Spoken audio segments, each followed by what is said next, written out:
What's up, everybody? Yesterday, Psyonix ended up announcing two tournaments that are going to be coming to the Rocket League community. One in favor of celebrating women in the community, and another one with a new partnership with Verizon. In this video, I'm going to be breaking down what they are, all the details that have been provided in the posts, and where you can go to tune in to these events when they do happen.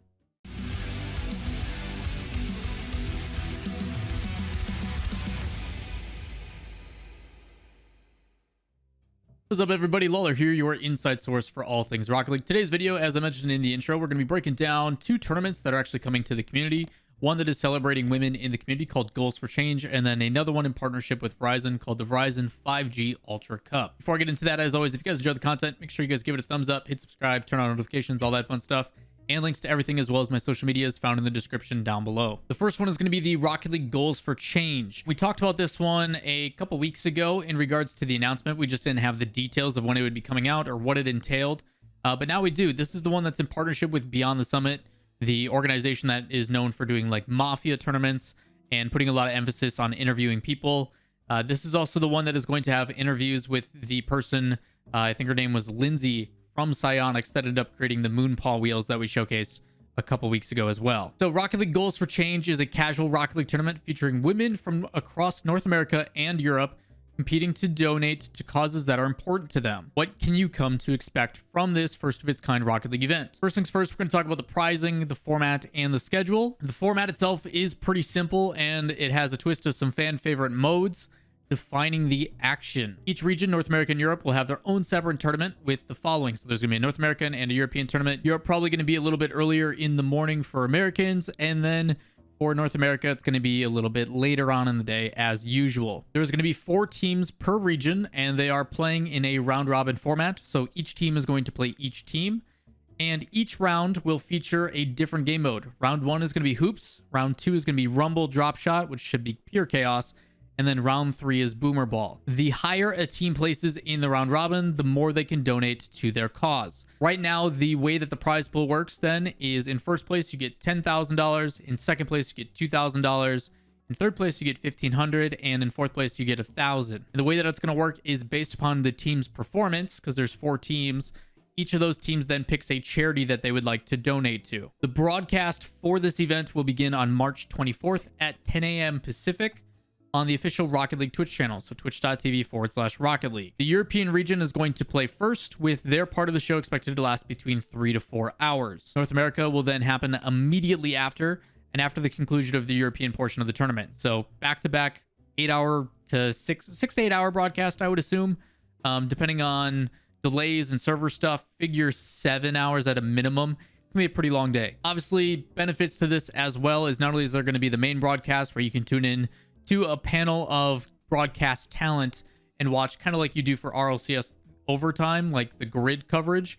You also have the ability to go to each individual stream as well and watch it that way if you'd like to support that person directly. I usually recommend doing that because then you get to listen to the player comms as they compete, and you get to see a little bit more personality and have a little bit more fun with it.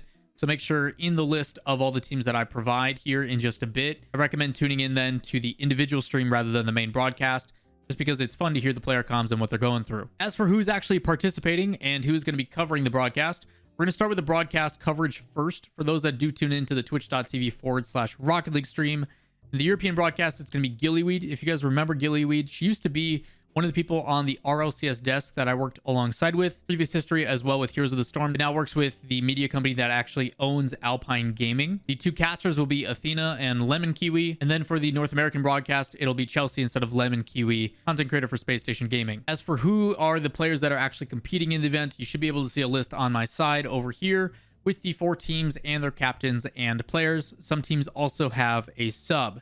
These are all the European teams, and shortly after, you should be able to see all of the North American teams. Again, keep in mind, as you're seeing these names, make sure if you'd like to go support them directly, you can go check out their own individual streams, watch the content there, as well as hear their comms and kind of the competitive side, while the main broadcast is going to cover kind of an overarching story for everything. The reason why this event may take a little bit longer is because they can only play 2 teams at a time. I assume they are showing every single match, so expect it to run a little bit longer. Not only will the event have that interview with Lindsay, the creator of the Moonpaw wheels, but it will also have interviews with the team captains and other various people throughout the event. As for the other tournament, it is the Verizon 5G Ultra Cup, which is a little bit different because there is a large emphasis on community interaction on Twitch for awards and votes and stuff of the sort. In the post, talks about being a professional Rocket League player.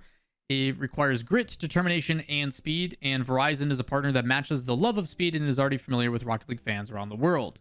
Proud to announce that Verizon is taking over the first North American Spring Split regional event, which is actually happening in just a couple days here. As a reminder, the official Spring Split will start tomorrow on the 18th with the organizations themselves covering their broadcast on day 0. I assume the Verizon branding will be held on the 19th, 20th, and 21st for Regional 1 for North America in the Spring Split. To celebrate the inaugural tournament, Verizon is inviting all Rocket League players to get in on the action by entering the Verizon 5G Speed Shot Challenge. So if any of you are really good at ground pinches or have an idea on how to make sure that a ground pinch or a shot is extremely fast, we've seen a triple ground pinch, which I think will take the cake, but you just never know. They do recommend posting your fastest, flashiest goal to the official thread on the Rocket League subreddit. If you guys would like a link to that, a link to the blog post down below, and then you can find it in there. The top 30 clips in the contest, determined by us and Verizon, will each win a Rocket League Pass premium upgrade code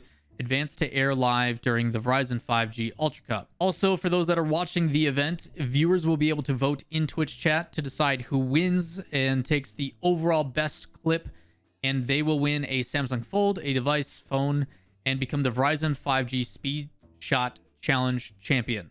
I don't know why they continue to make these names so long and so hard to say. If you'd like more rules and regulations, you can check it out in the official post, which is also in that blog. Not only that, but this event will also hold the first MVP voting award. For those that do not know, if you are a viewer, you have the ability to vote on an MVP for the entire tournament. This is the first time that they are doing community interaction with this. I'm curious on if it is just going to be community and a popularity contest, or if it is going to have some, I guess, panel behind that has a little bit heavier weight between the analysts and the pros and stuff like that. I personally think that all of these events wouldn't be a bad idea if they asked the pros and the coaches and the managers and stuff to weigh in their votes and who they thought was the MVP, which I think would be a really good idea as well. But it is cool to see community interaction throughout a tournament. Again, as an iteration, they talk about how you can tune in on the 19th, 20th, and 21st. But ultimately, if you guys really want to start watching the event, it starts on the 18th through your individual team that you want to support that will be covering their own broadcast. Links to that in the Wikipedia page for the bracket as well. We'll make sure to recap the event on Monday. That is going to wrap it up for this video of your Rocket League news. If you guys have any questions, comments, concerns, as always, drop those down below, as well as making sure while you're down there to hit the subscribe button, turning on notifications, and giving the video a like if you do enjoy it. Also, anything you need to know for additional information in the description along with my social medias. That is going to wrap it up for this video, and I will catch you next time. Peace.